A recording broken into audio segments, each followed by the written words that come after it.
નમસ્કાર મિત્રો, આ વિડીયોની અંદર હું તમને જણાવીશ કે તમારે પીજીવીસીએલના ઘર કનેક્શનમાં નામ બદલી કરવી હોય તો તેના માટે કયા કયા જરૂરી ડોક્યુમેન્ટની જરૂર પડશે। નામ બદલી માટે તમે બે રીતે અરજી કરી શકશો, ઓફલાઈન અથવા ઓનલાઈન। ઓફલાઈન તમે તમારી ઓફિસે જઈને અરજી કરી શકશો અને ઓનલાઈન તમે ઈ-વિદ્યુત સેવા પોર્ટલ પરથી અરજી કરી શકશો। તો ચાલો હવે જાણીએ કે ઘર કનેક્શનમાં નામ બદલી માટે કયા કયા ડોક્યુમેન્ટની જરૂર પડશે। એના માટે અમારી વેબસાઇટ છે gebguru.in। આ રીતે કંઈક વેબસાઇટ આવશે જેની અંદર અમે આર્ટિકલ લખેલ છે કે નામ બદલી માટે કયા કયા જરૂરી ડોક્યુમેન્ટની જરૂર પડશે। તો આ વેબસાઇટની લિંક હું તમને ડિસ્ક્રિપ્શનની અંદર આપી દઈશ, અથવા તો સૌપ્રથમ ગૂગલ ઉપર આવો અને ટાઈપ કરો gebguru.in। એટલે આ રીતે પ્રથમ વેબસાઇટ આવી જશે gebguru.in, એના ઉપર વયા જાઓ। એટલે આ રીતે અમારી વેબસાઇટનું હોમ પેજ ખુલી જશે જ્યાં તમને પીજીવીસીએલ, ડીજીવીસીએલ, એમજીવીસીએલ અને યુજીવીસીએલ ચારેય ડિસ્કોમ વિશે નવી નવી માહિતી મળતી રહેશે। તો ચાલો હવે નામ બદલી ડોક્યુમેન્ટનું લિસ્ટ જાણવા માટે અહીંયા સર્ચ બટન આપેલ એના ઉપર ક્લિક કરો અને ટાઈપ કરો નેમ ચેન્જ ડોક્યુમેન્ટ।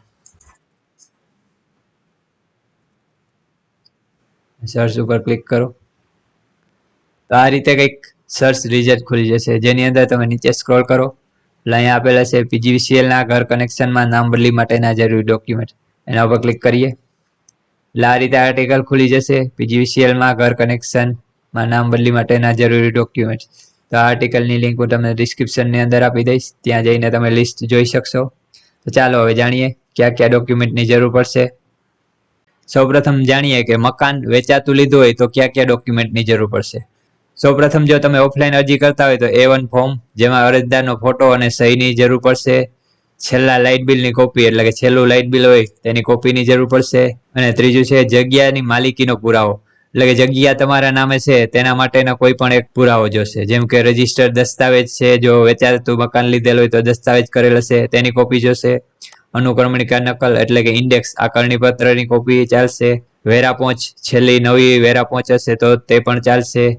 અને મ્યુનિસિપલ ટેક્સની નોટિસ અથવા રસીદ હોય અથવા તો પ્રોપર્ટી કાર્ડ હોય તો તે પણ ચાલશે। સરકાર દ્વારા મકાન ફાળવવામાં આવેલ હોય તો ફાળવણી પત્ર જોશે। જો ગ્રામ કક્ષાએ મકાન હોય તો તલાટી ક્રમ મંત્રી પાસેથી 2 નંબર આકારણી પત્ર તેની જરૂર પડશે।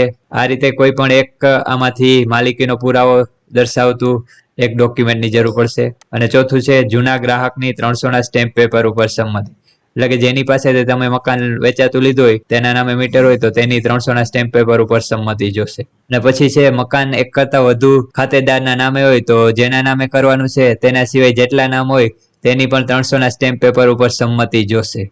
અને પછી છે ઓળખ કાર્ડનો પુરાવો, ફોટો આઈડેન્ટિટી કાર્ડ, નીચે આપેલ છે તેમાંથી કોઈ પણ એક ચાલશે। Aadhaar card, PAN card, driving licence, ચૂંટણી કાર્ડ વગેરેમાંથી કોઈ પણ એકની જરૂર પડશે। ચાલો હવે નીચે જઈએ। હવે છે મકાન વારસાઈમાં આવેલ હોય તો તેના માટે કયા કયા ડોક્યુમેન્ટની જરૂર પડશે। તેમાં પણ જો તમે ઓફલાઈન અરજી કરતા હોય તો A1 ફોર્મની જરૂર પડશે, જેમાં ફોટો અને ગ્રાહકની સહી જોશે। છેલ્લા લાઇટ બિલની નકલ જોશે। જગ્યાની માલિકી માટેનો પુરાવો જોશે। તેમાં પણ જો વેચાણ દસ્તાવેજ હોય તો વેચાણ દસ્તાવેજ, અનુક્રમણિકા નકલ હોય તો અનુક્રમણિકા નકલ, જો મકાન વારસાઈમાં આવેલ હોય તો તેના માટે વેરા પહોંચશે નવા નામે તો નવા નામની વેરા પહોંચ, અથવા તો મ્યુનિસિપલ ટેક્સની નોટિસ અથવા ટેક્સ રસીદ અથવા તો પ્રોપર્ટી કાર્ડ હશે તો તે ચાલશે।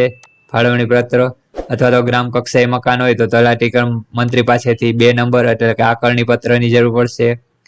વારસાઈમાં મકાન આવેલ હોય અને મૂળ માલિક અવસાન પામેલ હોય તો તેનો મરણનો દાખલો જોશે। અને જો મૂળ માલિક હયાત હોય તો તેની 300ના સ્ટેમ્પ પેપર ઉપર સંમતિ જોશે। અને પછી જો મકાન એક કરતા વધુ ભાગીદારના નામે હોય તો જેના નામે કરવું છે તેના સિવાય જેટલા ભાગીદારો હોય તેની બધાની પણ 300ના સ્ટેમ્પ પેપર ઉપર સંમતિ જોશે। પછી જે ફોટો આઈડેન્ટિટી કાર્ડ એટલે કે ઓળખનો પુરાવો, જેમાં આધાર કાર્ડ, પાન કાર્ડ, ચૂંટણી કાર્ડ, ડ્રાઇવિંગ લાયસન્સ, પાસપોર્ટ વગેરે કોઈ પણ એકની જરૂર પડશે। તો આ બધા ઉપર મુજબ આપેલા ઘર કનેક્શનમાં નામ બદલી માટે ડોક્યુમેન્ટની જરૂર પડશે।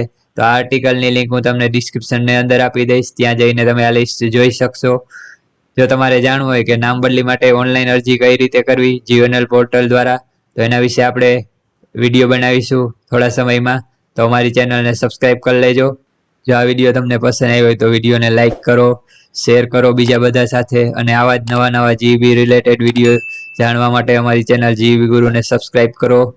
અને અમારી ઇન્સ્ટાગ્રામ આઈડી જીબી ગુરુ ઉપર પણ અમને ફોલો કરી શકો છો, અથવા તો ફેસબુક આઈડી અમારી જીબી ગુરુ તેના ઉપર પણ અમને ફોલો કરી શકો છો. Thank you.